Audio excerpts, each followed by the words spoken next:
Good morning, everybody. It's your boy Al. Happy Monday. Um, Recovering from a pretty fun Sunday night. Went to the Wizkid concert with my wife. Had a phenomenal time. He puts on a great show. And the Africans showed out last night. I know a lot of times Houston gets a bad rep for when performers come not really showing out, not really being engaging, man. But people from Africa, from Nigeria, from wherever they were from, all over the continent of Africa that live here in the city, and just people who are natives who are from America, blacks from America who are in the Afro beats. Man, turn that place up last night. So props to Wizkid for putting on a great show last night. Wanted to get some time, some thought to talk about this Dave Chappelle, the closer, which he says will be his last stand-up performance for a while. There's some things that we learned from watching that special. There are some things that we learned, some takeaways from it, at least takeaways from me that I got from watching the special. The first takeaway that I got from the special, and thing that we can learn from the special, is that when people try to make you back down from your stances, when people try to make you back down from what you say, apologize for what you say, and you have the audacity and the gall to stand on it, what we learned is that you can overcome all the backlash. You can overcome all the backlash by standing and doubling down on your stances. Dave Chappelle, from the moment he's been doing these specials with his LGBTQ jokes, has been under fire. They say that he's been facing pressure to apologize, and people have been calling for his specials to be taken down, and he's not apologized. He's not backed off. And what he's found, and what we find, and what we discover, is that when you are a person like Dave Chappelle and you stand on what you believe and what you say, you come to find that you will be joined by people who are like-minded, who will stand with you against those who want you to stand off of your principles and what you believe and what you say. Dave Chappelle, people keep saying he's under pressure, he's under fire, he's being canceled, but what we find is that none of that really is true, because his special is a hit. His special is a huge success. The overwhelming numbers say that it's a huge success. The overwhelming responses, people approval, say that it's a huge success. And what Dave has found, that he's the kind of person who's so beloved, who's contributed so much to the world and to the community of comedy, that when he doubled down on what he believed, he was joined by people who were like-minded, who believed what he believed, who believed in the freedom of speech, who believed in the freedom of comedy, who believed that comedians should be able to touch and tap anybody, white, black, Hispanic, male, female, gay, lesbian, straight, trans, whatever you are. They feel like for stand-up comedians, there should be no out of bounds. Dave was challenged to change. He did not change. And he found that when he stood on his principles, he stood on what he believed, that he has basically persevered through that. And a lot of times we feel that when we are forced, society tries to force us to stand off for stuff. You see people having to apologize for this and apologize for that, but Dave didn't. And because Dave was the kind of person that we value, we stood by him and said, no, he doesn't have to apologize for anything, and you may not support him, but we're going to support him.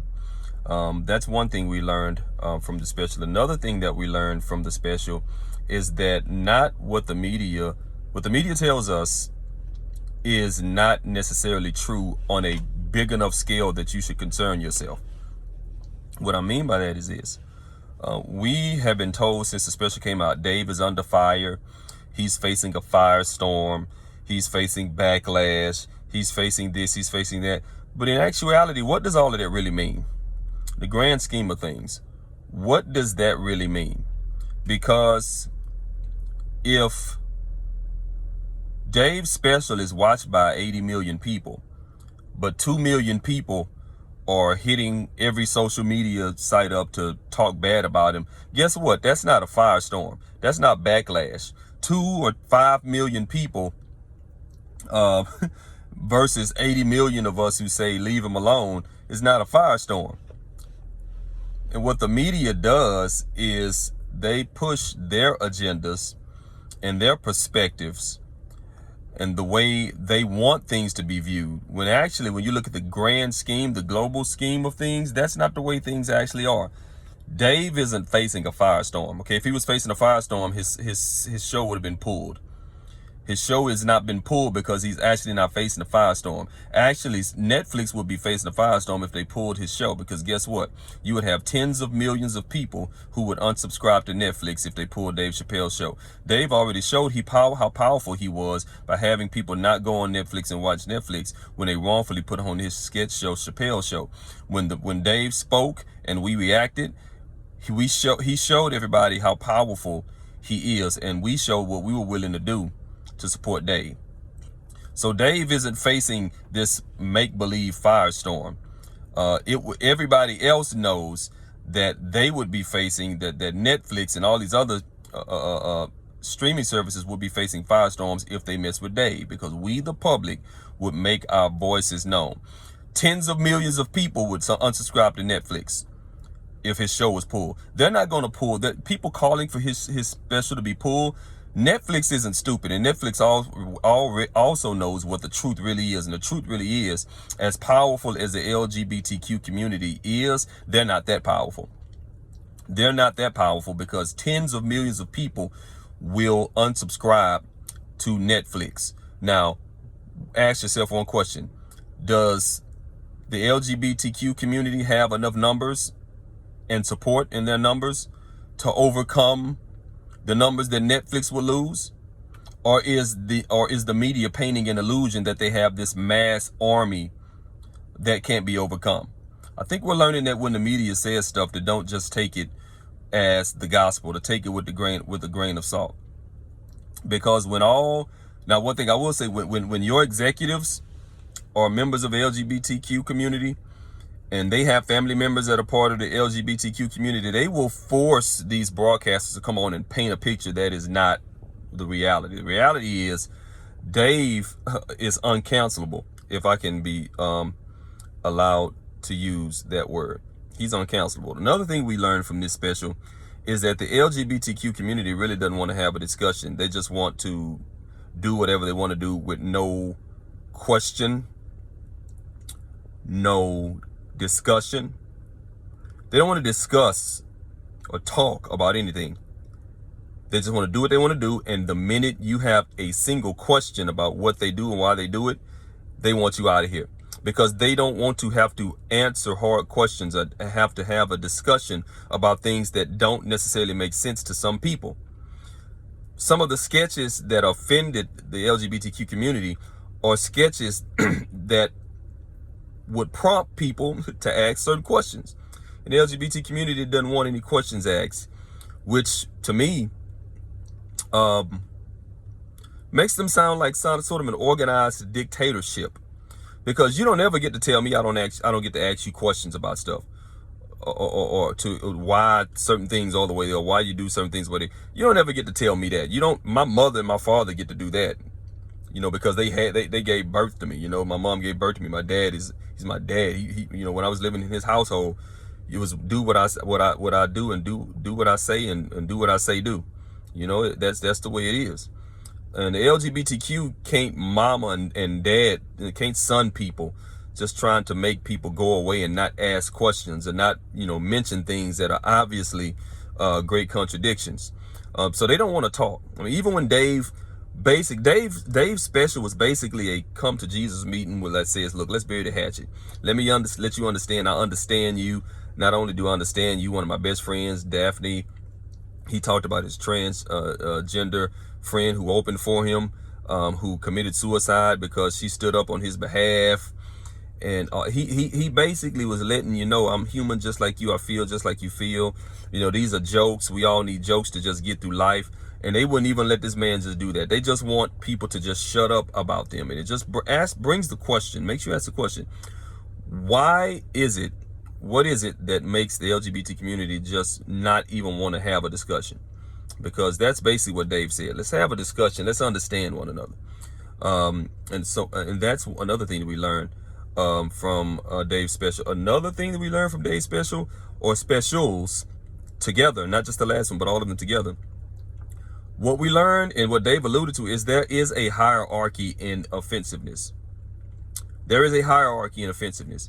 Dave has cracked jokes about R. Kelly victims, no backlash. He's cracked jokes about R. Kelly, no backlash. He's cracked jokes about women, no backlash. He's cracked jokes about blacks, no backlash. But as soon as people crack jokes about the LGBTQ community, backlash. Why?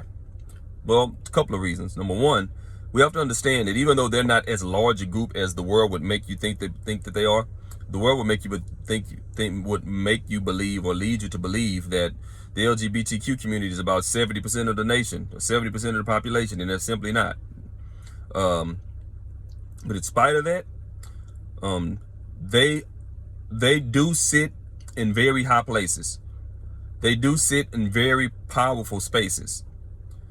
And because they sit in high places, they sit in very powerful spaces, they use that power and that influence to force their will in certain walks of life. When you own the designer world, when you own the fashion world, there are certain things you can threaten to pull and withhold from people if you don't get certain things done your way. And so a lot of what we see, the pressures to, from the LGBTQ community, are pressures not from average everyday folk, but it's pressures from on high. It's pressure from these billion-dollar designers and these millionaires and billionaires who are themselves practicing LGBTQ, family members are. It's the pressure from those. I don't want everyday average folk to think you got that kind of power. People, you don't. These are the people who sit on high, who have this kind of power. And speaking of that kind of power, Dave alluded to something else that we need to pay close attention to when it comes to the LGBTQ community. He talked about the fact, and he's alluded to on several occasions, that one of the reasons why they do wield so much power, more power than any other marginalized group in the world, is because a part of this marginalized group, a major part of this marginalized group, are white men and women. And Dave said it on one of his last specials: white people will not be oppressed. Go back and look at the famous clip of Arsenio Hall being confronted by two, I don't know, I think they were men I think they were homosexual men, members of the gay community. They confronted him on his show, and he lost his crap on his show. He went off on him on his show. But these were two white men. The minute the firestorm started coming, the minute they started getting up in people's faces, it was not black LGBTQ, it was not Hispanic LGBTQ, it was white men and white women, white men who were gay, white women who were lesbians, because white people who will simply not be oppressed. Dave said it in one of his jokes on one of his last specials, that when they all drive in the car, and the gay is driving the car, the white man, he's gay, he's driving the car, and he says, we know how to navigate these roads of oppression. As a matter of fact, we built these roads. And it was a joke, but it was true. White people simply believe this: we oppress. We won't be oppressed. We will oppress you. And as a large population of the LGBTQ community, being white, they simply will not be oppressed. And I want people who are black, Hispanic, of the LGBTQ community to understand that. You get what you get because who's with you are white people. And from what studies have shown, or what is pretty much a known thing, is that actual racism in the LGBTQ community is higher than outside. So there is a hierarchy here. And a big part of the reason why the LGBTQ gets such pull is because a large percentage of this community is white. Not just a large part of the community is white, but white people who have gay sons, gay daughters, gay brothers, gay sisters, gay friends, gay uncles, gay aunts, and they don't believe in seeing any of their friends and family oppressed. And they wield their power to make sure that they're not oppressed. And they use people of color to join them in ensuring that they're not oppressed. But the thing you need to understand is this. Ask yourself one question. Why was there no backlash from anything else he ever said? Why was there no firestorm from anything else he said? All the jokes about the R. Kelly victims, Bill Cosby, all that, no firestorm, no backlash. With the LGBTQ, major firestorm, major backlash. Why? Because the oppressors say we will not be oppressed. Overall, I have no problem with Dave's special because I believe in the freedom of comedy.